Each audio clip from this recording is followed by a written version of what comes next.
As a small business owner, there are a number of variables that can change the plans for the future of your business.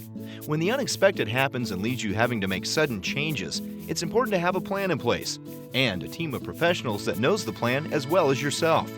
If you want to be sure your farming business stays in your family, you and your family need to be active in the transition process. Miles and Joyce live on a plot of land that's been in their Kansas family for 1¼ centuries. Joyce's great-grandfather homesteaded the land on which they live in 1878, and the family has run the farm from there for more than 40 years.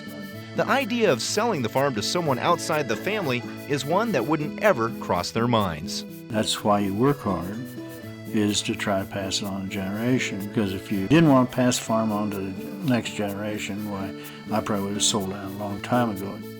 We are a family that's very close. And this farm is important and has been important, obviously, or it wouldn't still be in this family.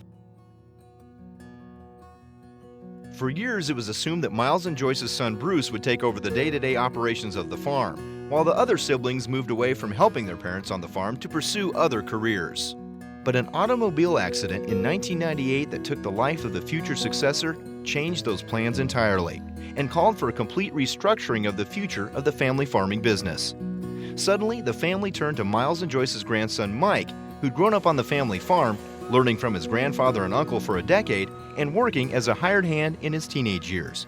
The love that Mike had for farming helped make the seemingly impossible decision of who will take over the farm an easier one for Miles, Joyce, and their family. We were actually visiting about their property and casualty business, doing annual reviews and things of that nature, and we started to have some conversations about what are your goals for this farm in the future. I knew that he had had the loss of a son due to a car accident because I'd known him for a while, and he was supposed to be the son to take over the business. So now that he is gone, how are you going to transition this farm and keep it going in the future? And that's how Mike's name came up, his grandson who's been working with him. So we started to have some conversations about how much have you done for this and what can we do to help you through that process. Deciding to pass the farm to the next generation creates challenges as it is, and the family found themselves looking to someday transition their farm to someone 2 generations their junior. For Miles and Joyce and their children, the key to a smooth transition is, and always will be, clear communication. We've had people tell us we have an unusual family because they all get along, and we try to do everything we can to keep them informed so that they won't be disturbed when something comes up. The other kids are not interested in farming, so they're all cooperative with Mike's taking over, and you just have to be on the same page. Mom and Dad were excellent to say, you know, we've been thinking that we need to sit down and do some planning ahead so that everything will go like we want it to, and we want to keep you kids apprised of it and make sure it's something that you guys can live with as well. Upon our death, when that lawyer reads that will, we want the kids to all know that that's where it is, and that provision has been made for, and this is the way we want it. If we discuss it with the other 3 on a regular basis, and they know where we're at, and they know what we've done about the sweat equity and that type of thing, then everything will go smooth, and we hope that the other 3 want to stay in the farming business. I think my folks have been very pleased with the people that they've worked with, their agent, their insurance agents, and the lawyers have been so helpful in helping them kind of make up their mind. What do we want? What's going to be the best for us? As a young farmer attempting to venture into the business alone in the future, Miles and Mike agree that Mike would likely not survive without a business transition plan. It's almost impossible for the guy off the street to walk in and have the equity, the experience, and everything necessary to bring it together. If you were to go to the banker, he's going to laugh at you because you own nothing. You know, how much can I plant with the equity in a pickup truck? How much can I plant with no equity? You can't do it. So without some estate planning and some forward thinking and looking ahead, you'll never be able to do it.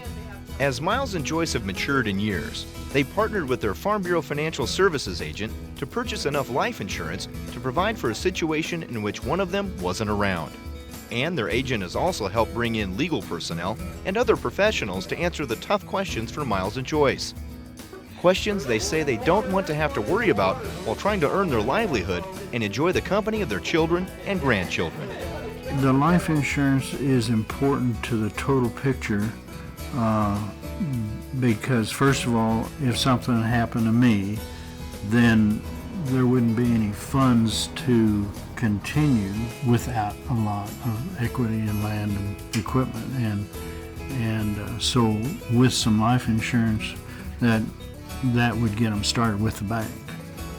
Most people that are trying to take over a farm wouldn't have any idea the expenses that go into it.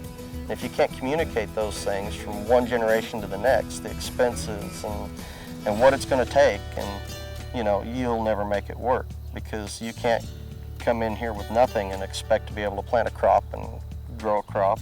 You can't do it. You really have to understand the way the older generation has done things, and to realize that the farm wouldn't be where it is today, in the shape it is today, if it wasn't for the knowledge and wisdom that came from that generation. And it's difficult at times to incorporate both ways of thinking, but you absolutely have to, or you'll never make it work. As for running the farm in the future, Mike understands that the farm will not ever truly be his farm, but his family's farm. He also knows that a lot of the major decisions he makes in years to come will need to be run past his mother, aunt, and uncle. But to him, that only makes the farm something bigger, something worth hanging on to, something with a history, and something he could pass down to the next generation, or just maybe the generation after that. For information on building a business transition team that can help guide you through your transition process, contact your Farm Bureau Financial Services agent or visit fbfs.com.